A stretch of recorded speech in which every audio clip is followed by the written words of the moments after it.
शत्रु की आधी शक्ति को खींचने वाले महाबली बाली का जब हनुमान जी से हुआ सामना। सुग्रीव का भाई, अंगद का पिता, अप्सरा तारा का पति और वानर श्रेष्ठ वृक्ष का पुत्र बाली बहुत ही शक्तिशाली था। देवराज इंद्र का धर्मपुत्र और किष्किंधा का राजा बाली जिससे भी लड़ता था, लड़ने वाला कितना ही शक्तिशाली हो उसकी आधी शक्ति बाली में समा जाती थी और लड़ने वाला कमजोर होकर मारा जाता था। शक्ति का राज क्या था? रामायण के अनुसार बाली को उसके धर्मपिता इंद्र से एक स्वर्ण हार प्राप्त हुआ था। इसी हार की शक्ति के कारण बाली लगभग अजेय था। उसने कई युद्ध लड़े और सभी में वह जीता। इस स्वर्ण हार को ब्रह्मा ने मंत्रयुक्त करके यह वरदान दिया था कि इसको पहनकर बाली जब भी रणभूमि में अपने शत्रु का सामना करेगा तो उसके शत्रु की आधी शक्ति क्षीण हो जाएगी और यह आधी शक्ति बाली को प्राप्त हो जाएगी। यही बाली की शक्ति का राज था। बाली ने कई योद्धाओं का हराया। बाली ने अपनी इस अद्भुत शक्ति के बल पर 1000 हाथियों का बल रखने वाले डिंडभी नामक असुर का वध कर दिया था। डिंडभी के बाद बाली ने उसके भाई मायावी का भी एक गुफा में वध कर दिया था। रावण ने बाली की शक्ति के चर्चे सुनकर उससे युद्ध करने की ठानी, लेकिन बाली ने रावण को अपनी कांख में 6 माह तक दबाए रखा था।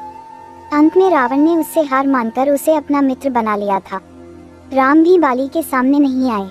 एक भ्रम के कारण बाली के मन में सुग्रीव के प्रति नफरत हो गई थी। इसी के चलते बाली ने अपने भाई सुग्रीव की पत्नी को हड़प कर उसको बलपूर्वक अपने राज्य से बाहर निकाल दिया था।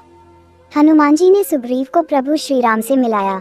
सुग्रीव ने अपनी पीड़ा बताई और यह भी बताया कि बाली किस तरह दूसरों की शक्ति को अपने भीतर खींच लेता है। फिर प्रभु श्री राम ने बाली को छुपकर तब तीर से वार कर दिया, जबकि बाली और सुग्रीव में मल्ल युद्ध चल रहा था। चूंकि प्रभु श्री राम ने कोई अपराध नहीं किया था, लेकिन फिर भी बाली के मन में यह दंश था कि उन्होंने मुझे छुपकर मारा।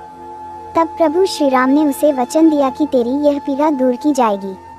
जब प्रभु श्री राम ने कृष्ण अवतार लिया तब इसी बाली ने जरा नामक बहेलिया के रूप में नया जन्म लेकर प्रभाव क्षेत्र में विषयुक्त तीर से श्री कृष्ण को हिरण समझकर तब मारा, जब वे एक पेड़ के नीचे योग निद्रा में विश्राम कर रहे थे। इस तरह बाली का दंश या बदला पूरा हुआ। बाली का हनुमान जी से हुआ जब सामना।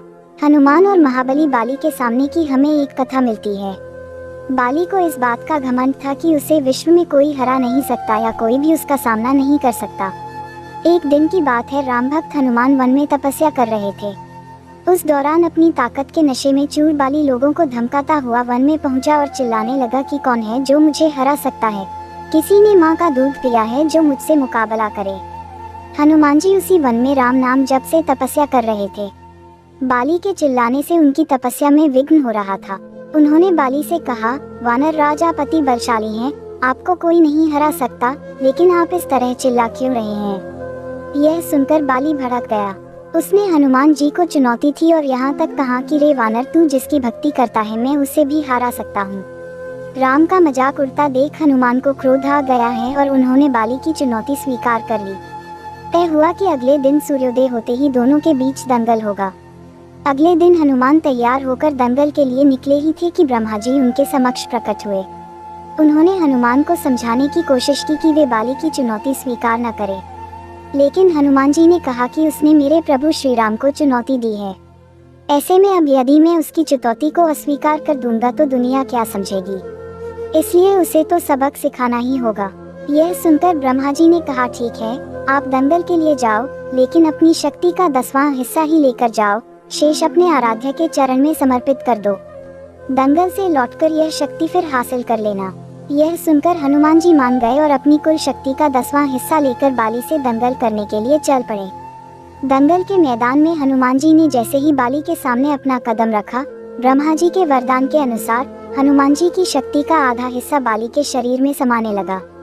इससे बाली के शरीर में उसे अपार शक्ति का एहसास होने लगा। उसे लगा जैसे ताकत का कोई समंदर शरीर में हिलोरे ले रहा हो। चंद पलों के बाद बाली को लगने लगा मानो उसके शरीर की नसें फटने वाली है और रक्त बाहर निकलने ही वाला है।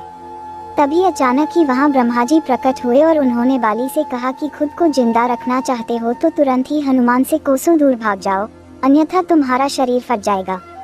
बाली को कुछ समझ में नहीं आया, लेकिन वह ब्रह्मा जी को यूं प्रकट देखकर समझ गया कि कुछ गड़बड़ है और वह वहां से तुरंत ही भाग खड़ा हुआ।